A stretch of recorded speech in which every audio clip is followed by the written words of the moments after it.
కోల్కతాలో కేంద్ర science and technology department ఓ ఎగ్జిబిషన్ నిర్వహిస్తోంది. దేశ నలుమూలల నుంచి విద్యార్థులు తమ న్యూ ఇన్నోవేషన్స్ను తమ స్టాల్స్లో ఏర్పాటు చేశారు. ఐఐటీల నుంచి కూడా విద్యార్థులు వచ్చారు. పేరున్న టాప్ యూనివర్సిటీ స్టూడెంట్స్ కూడా తాము కొత్తగా తయారు చేసిన ప్రొడక్ట్స్ను ప్రదర్శిస్తున్నారు. అలాగే స్టూడెంట్స్ అంతా కూడా నీట్గా ఖరీదైన కోట్లు బూట్లు వేసుకుని పోస్ట్ ఇంగ్లీష్ మాట్లాడేస్తున్నారు. అయితే అదే సమయంలో ఓ సాధారణ చొక్కా, మామూలు జీన్స్ ప్యాంటు, స్లిప్పర్స్ వేసుకొని తాను కష్టపడి తయారు చేసిన వ్యవసాయ ఆవిష్కరణలను ఉంచాడు. కానీ అతన్ని ఎవ్వరూ కూడా పట్టించుకోవడం లేదు. ఎందుకంటే అతను చాలా సామాన్యంగా ఉన్నాడు. అందరూ కూడా చీప్గా చూస్తూ ఉన్నారు. పక్కనే ఉన్న ఐఐటి విద్యార్థుల ఆవిష్కరణలను చూసి అందరూ వాటి గురించి తెలుసుకోవడం మొదలుపెట్టారు. ఈ ఎగ్జిబిషన్కు పెద్ద కంపెనీల నుంచి ప్రతినిధులు, అధికారులు, ప్రొఫెసర్లు, సైంటిస్టులు కూడా వచ్చున్నారు. కానీ వారు కూడా ఆ సాధారణ యువకుడిని ఎవరూ కూడా పట్టించుకోవడం లేదు. ఆ యువకుడి పేరు గొర్రె అశోక్. తెలంగాణలోని సూర్యాపేట జిల్లా హుజూర్ నగర్ మండలంలోని అంజలీపురం అనే చిన్న గ్రామం అతనిది. తండ్రి చిన్న రైతు. తాను ఎంతో కష్టపడి రైతులకు ఉపయోగపడే చిన్న యంత్రాలను తయారు చేశాడు అశోక్. తన స్తోమతకు మించి ఖర్చు చేసి ఎవరి సాయం తీసుకోకుండా తయారు చేశాడు. కోల్కతా ప్రదర్శనలో తన వస్తువులను ప్రదర్శించే అవకాశం అతనికి వచ్చింది. కానీ అది కూడా ఎవరూ పట్టించుకోలేదు. అన్ని స్టాల్స్ దగ్గర కంపెనీల ప్రతినిధులు, ప్రజలు, సైంటిస్టులు ఉంటున్నారు. కానీ తన దగ్గరకు రాగానే మొహం చిట్లిస్తున్నారు. జిడ్డు మొహం, సాధారణ బట్టలతో ఉన్నాడు.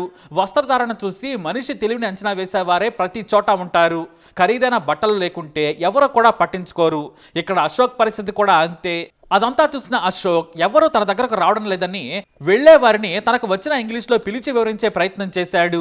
కానీ అందరూ వచ్చినట్లే వచ్చి వెళ్ళిపోతున్నారు. అప్పటికే 2 రోజులైపోయింది. తన కష్టానికి సరైన గుర్తింపు కూడా రాలేదని అశోక్ బాధపడ్డాడు. 3వ రోజు కూడా అదే పరిస్థితి. వ్యవసాయ పరికరాలను ఎవరూ పట్టించుకోవడం లేదేంటనుకున్నాడు. అప్పుడే ఓ పెద్ద వ్యక్తి సూట్ వేసుకొని ఎవరితోనో మాట్లాడుతూ వెళుతున్నారు. అశోక్ ఆయన్ని సార్ అని పిలిచాడు. వెనక్కి తిరగగానే తనకు వచ్చిన ఇంగ్లీష్తో తన వస్తువులను వివరించాడు.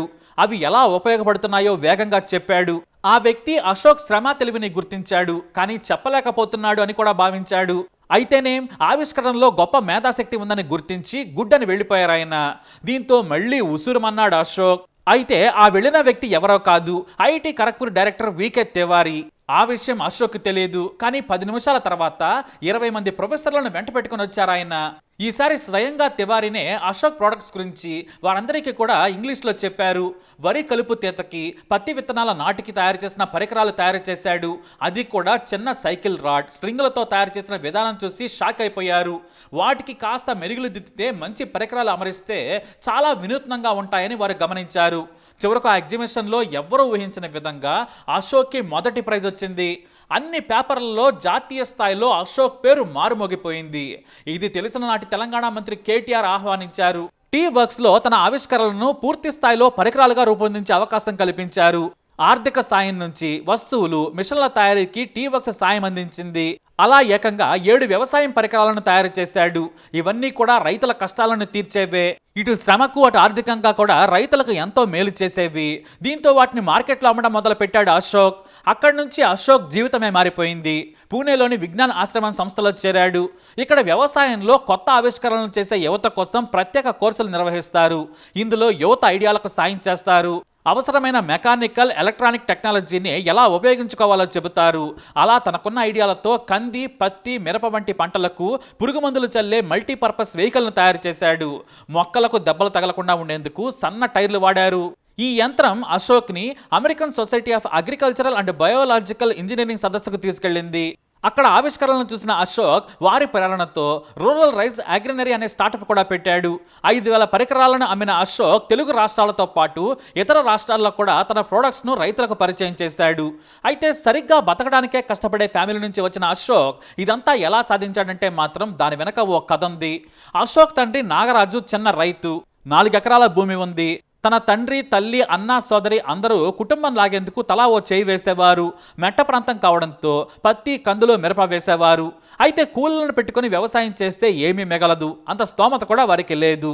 వరి చేలో కలుపు తీయటం చాలా కష్టమైన పని. ఇక పత్తి, కందుల విత్తనాలు వేయాలంటే తన తల్లి ఎంతో కష్టపడేది. వంగి లేస్తూ ఎంతో కష్టపడుతూ ఉండేది. అదంతా చూసేవాడు. అమ్మ కష్టం చూడలేక ఓ పరికరం తయారు చేయాలనుకున్నాడు. అలా వృధాగా ఉన్న సైకిల్ రాడ్లను స్ప్రింగులతో ప్రయోగాలు చేశాడు. ఇంతలో చదువు మీద ధ్యాస కూడా తగ్గిపోయింది. నిత్యం తాను తయారు చేయాలనుకుంటున్న పరికరాల మీదే ధ్యాస ఉండేది. ఇంతలోనే 10వ తరగతి పరీక్షలు కూడా వచ్చాయి. ఏదోలా కష్టపడి చదివి 10th పాస్ అయ్యాడు. కానీ 2 ఏళ్లలో వరి కలుపు తీసేందుకు, పత్తి విత్తనాలు నాటేందుకు ప్రత్యేక పరికరాలు తయారు చేశాడు అశోక్. అయితే ఓ ప్రైవేట్ జూనియర్ కాలేజీకి ఈ విషయం తెలిసింది. వారు అగ్రికల్చర్ వొకేషనల్ కోర్సులో ఫ్రీగా సీట్ ఇచ్చారు.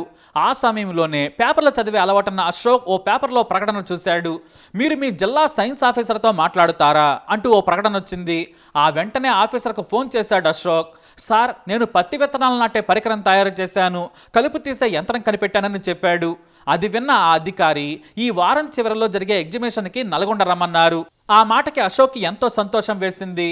కానీ అప్పుడు ఇంటర్ చదువుతూ దేవరకొండలో ఉన్నాడు. దేవరకొండ నుంచి నల్గొండకు బస్ ఛార్జ్ 41 రూపాయలు. తన ఫ్రెండ్ అడిగితే 50 రూపాయలు ఇచ్చాడు. తినడానికి లేకున్నా కూడా తిరిగి రావడానికి డబ్బులు కావాలి. కానీ ఎవరి దగ్గర లేవు. అయినా కూడా ఎవరో ఒకరు సాయం చేస్తారులే అనే మొండి ధైర్యంతో వెళ్ళిపోయాడు. తీరా నల్గొండలో ఎగ్జిబిషన్ జరిగే చోటుకు వెళితే వాచ్మెన్ లోనికి రానివ్వలేదు. తన బట్టలు చెప్పులు చూసి తక్కువ అంచనా వేశాడు. తన గురించి చెప్పినా కూడా వినలేదు. చివరకు సైన్స్ ఆఫీసర్కు ఫోన్ చేసి ఫిర్యాదు చేశాడు అశోక్. ఆ వెంటనే సైన్స్ ఆఫీసర్ కోప్పడి అశోక్ని లోనికి పంపించమన్నాడు. అలా ఆఫీసర్ సాయం చేయడంతో లోనికెళ్ళాడు. అయితే అక్కడ కొంతమంది తమ తమ ఆవిష్కరణలను ప్రదర్శిస్తున్నారు. తెలుగులోనే వివరించాలి కాబట్టి అశోక్కి చాలా సులభమైంది. తాను ఇంటర్ చదువుతున్నానని చెప్పి అందరికీ తన ప్రోడక్ట్స్ గురించి చెప్పాడు. ఎలా వాడాలో కూడా చెప్పాడు. అధికారులు సహా కలెక్టర్తో పాటు అందరూ చూసి శభాష్ అని మెచ్చుకున్నారు. సరే, ఆ ప్రోగ్రాం అయితే అయిపోయింది. మరి ఇంటికి ఎలా వెళ్ళాలి అని ఆలోచిస్తున్నాడు అశోక్. మరోవైపు సాయంత్రం ఆవిష్కరణలకు బహుమతులు ప్రకటిస్తారని అధికారులు చెప్పారు. అశోక్ మాత్రం తనకు 50 రూపాయలు ఎవరిస్తారా అని మాత్రమే ఆలోచిస్తున్నాడు. సరే, చివరికి ఆ సైన్స్ ఆఫీసర్ని అడిగితే ఎలాగో అలా సాయం చేస్తాడులే అనే ధైర్యం అతనిది. పైగా ఫోన్ నెంబర్ కూడా ఉంది. ఓ 50 రూపాయలే కదా, ఇబ్బంది ఉండదనుకున్నాడు. కానీ అదే రోజు సాయంత్రం అశోక్ తయారు చేసిన 2 పరికరాలకు మొదటి బహుమతి ప్రకటించారు నల్గొండ కలెక్టర్. అంతే, అశోక్ సంతోషం అంతా ఇంత కాదు. మొదటి బహుమతి కింద 4000 రూపాయలు కూడా ఇచ్చారు. అశోక్ ఉబ్బి తబ్బిబ్బైపోయాడు. అదే అతనికి ఇన్స్పిరేషన్గా మారింది.